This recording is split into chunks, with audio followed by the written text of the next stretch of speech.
నా పేరు ప్రమీల. నేను జెడ్పీహెచ్ఎస్ గర్ల్స్ హై స్కూల్లో మ్యాథ్స్ టీచర్గా పనిచేస్తున్నా. నేను ఈ ధ్యానానికి రావడానికి ముఖ్య కారణం మా 10th క్లాసు సి సెక్షన్లో ఉండే మా స్టూడెంట్ వసంత అనే అమ్మాయి చెప్పేది, మేడం మీరు ఎక్కడికి అసలు బయటికే వెళ్ళరు, ఇక్కడ గిద్దలూరులో వెంకటేశ్వర స్వామి గుడిలో ధ్యానం స్టార్ట్ చేశారు, అక్కడికి వెళ్ళండి మీకు చాలా బాగుంటుంది అని. మా స్టూడెంట్ చాలా చెప్పడం వల్ల నేను చాలా మోటివేట్ అయ్యి ఒక 5 weeks వెళ్ళాను. తర్వాత ఈ కోవిడ్-19 వల్ల మార్చి నుండి మాకు సెలవులు రావడం జరిగింది. ఇంకా ధ్యానం చేయడానికి నాకు ఎక్కువ అవకాశం దొరికింది, చాలా టైం దొరికింది. నేను రోజు 2 hours 3 hours అంటే మధ్యలో గ్యాప్ ఇస్తూ 4 hours పౌర్ణమి అమావాస్య ఈ టైంలో ఎక్కువ చేస్తూ వచ్చాను.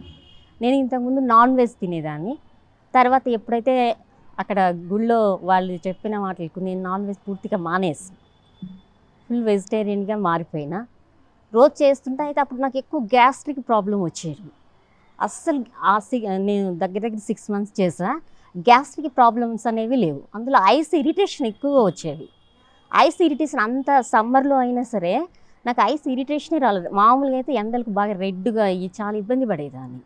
కానీ ఆ ధ్యానం వల్ల ఏమో నాకు ఐస్ చాలా బాగున్నాయి, మామూలుగా చల్లకాలంలో ఎలా ఉన్నాయో అలా ఉన్నాయి. కాబట్టి నాకు ధ్యానం చేయడం వల్ల చాలా రిజల్ట్ అయినాయి. కొంచెం ఈ మధ్య ఒక కాలు నొప్పి వల్ల నేను కొంచెం దాన్ని నెగ్లెక్ట్ చేసినాను, మళ్ళీ కంటిన్యూ చేస్తా. పిరమిడ్ తెచ్చుకొని ఇట్లా హ్యాంగ్ చేసుకుని దాని కింద చేయాలని నా కోరిక.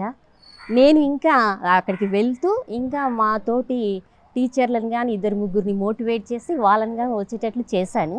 వాళ్ళని కానీ కంటిన్యూ చేయమని చెప్పాను. బాగుంది.